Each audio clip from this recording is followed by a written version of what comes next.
Coryphantha asteria. Celui-ci prospère au sud des États-Unis et au nord du Mexique, mais toujours sur des sites restreints. Par contre, ce Coryphantha est une petite merveille des collections. Et après plus de 30 ans de culture chez moi, il ne dépasse pas les 10 cm de hauteur sur 7 cm de diamètre.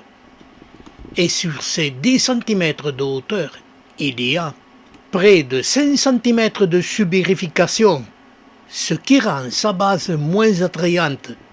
Mais cette base, par rapport à d'autres espèces de cactacées, se rétracte très peu. C'est là l'un des critères de Coryphantha. Il se subérifie mais se rétracte très peu.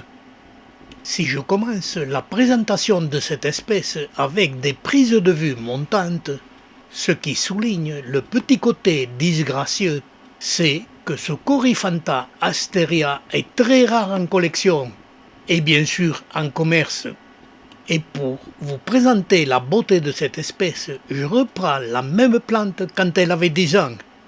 Elle ne dépassait pas les 7 cm de hauteur, sur 6 cm de diamètre, et avec son sommet toujours couvert de duvet qui cache l'apex, avec cette particularité qui dure toute l'année, qui ne s'estompera qu'au fil des années. Cette particularité fait ressortir et souligne la beauté des aiguillons, qu'ils soient centraux ou latéraux. Et chaque année, dès le printemps, des touffes de poils apparaissent, ce qui est l'annonce d'une floraison. Et ces poils très blancs, cachant entièrement le sommet de la plante, accentuent la couleur des aiguillons centraux et soulignent la beauté de cette espèce. Et cela est accentué par une prise de vue plongeante. Et elle est quand même très belle avec des prises de vue dans l'axe. Quand l'apex se met en végétation, il accentue la couverture de poils et l'apparition des poils bien plus longs sur les arcs qui développent les boutons de fleurs. Et ceci nous amène au mois de juin, car cette espèce fleurit pendant tout l'été et avec les grandes chaleurs. Et pendant que le bouton se développe, voici quelques conseils pour rendre cette plante 10 fois plus belle. Je cultive cette espèce en tablette et elles ont toutes les mêmes soins. Je les arrose par-dessus.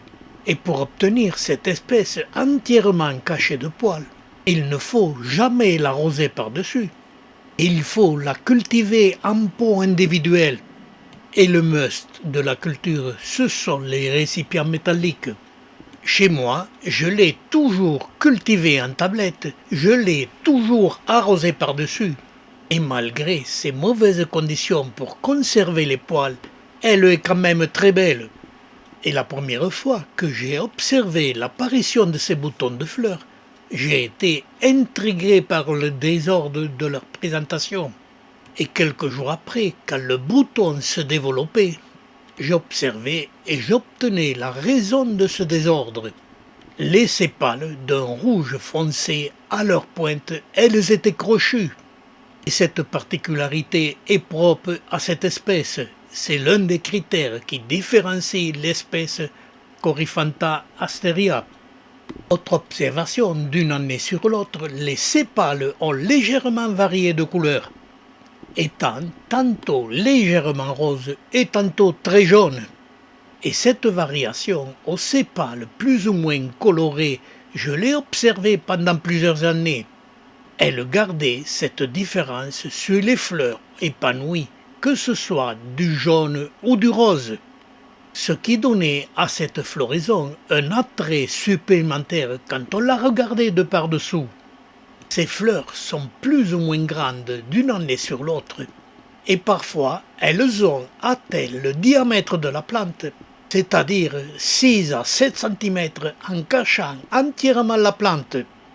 Et ces fleurs d'un jaune pâle indéfinissable, aux pétales légèrement nacrés, aux gorges rouge grenat exactement comme les fleurs de l'Astrophytum asteria, mais elles s'en différencient car cette espèce, Coryphantha asteria, elle pratique la simonastie, c'est-à-dire les étamines se referment sur le pistil dès qu'un insecte vienne visiter les fleurs, et cela rapidement, ce qui parfois emprisonne les petits insectes.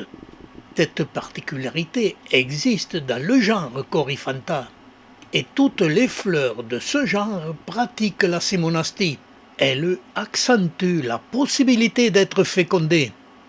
Autre possibilité de fécondation de cette espèce, sa floraison dure 5 à 6 jours, ce qui augmente dans la nature sa chance d'être fécondée. Et puis, dès le 4 ou 5e jour, les pétales, petit à petit, se colorent comme les sépales, légèrement de rose. Et petit à petit, mais rapidement, dans 1 ou 2 jours, elles fanent, tout en donnant une très belle couleur rosée des pétales.